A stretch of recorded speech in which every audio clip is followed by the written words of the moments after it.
ஒருவரை ஒருவர் குறை கூறுவது தவறு. பிளேமன் ஈச் அதர் அஸ் wrong. ஓர் ஊரில் 2 நண்பர்கள் இருந்தனர். ஒருவர் சலவை தொழிலாளி, இன்னொருவர் மண்பானைகள் செய்யும் குயவர்.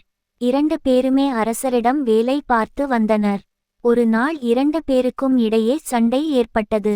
அவர்கள் தங்கள் குறைகளை தாங்களே தீர்த்து கொள்ளாமல் அரசரிடம் ஒருவர் பற்றி ஒருவர் குறை கூறிக்கொண்டு இருந்தனர்.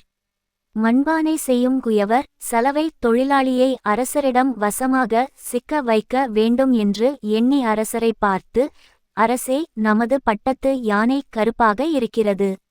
யானையை சலவை தொழிலாளியிடம் கொடுத்து வெளுக்க செய்ய சொல்லுங்கள் என்றார்.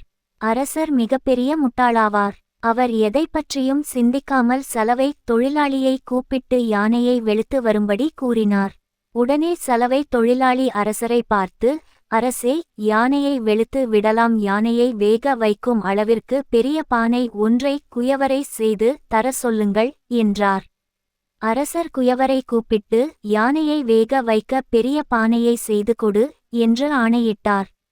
குயவர் திரு திரு என விழித்தார். இறுதியில் இருவரும் சந்தித்தனர். உன்மேல் நானும் என்மேல் நீயும் குறை கூறி மாட்டிக் கொண்டோம். இதனால் நம் இருவருக்குமே துன்பம். இனிமேல் இதுபோல் நடக்கக்கூடாது. நம் தவறுகளை நாமே திருத்திக் கொள்வோம் என்றார்கள். இருவரும் முன்பு போலவே நண்பர்கள் ஆனார்கள். நீதி: ஒருவர் மீது ஒருவர் குறை கூறி வம்பில் மாட்டிக்கொண்டு விழிப்பதை விட, ஒருவர் மீது மற்றொருவர் குறை கூறுவதை விட்டு அவரவர் குறையை அவரவர் திருத்திக் கொண்டு வாழ்வது சிறந்ததாகும்.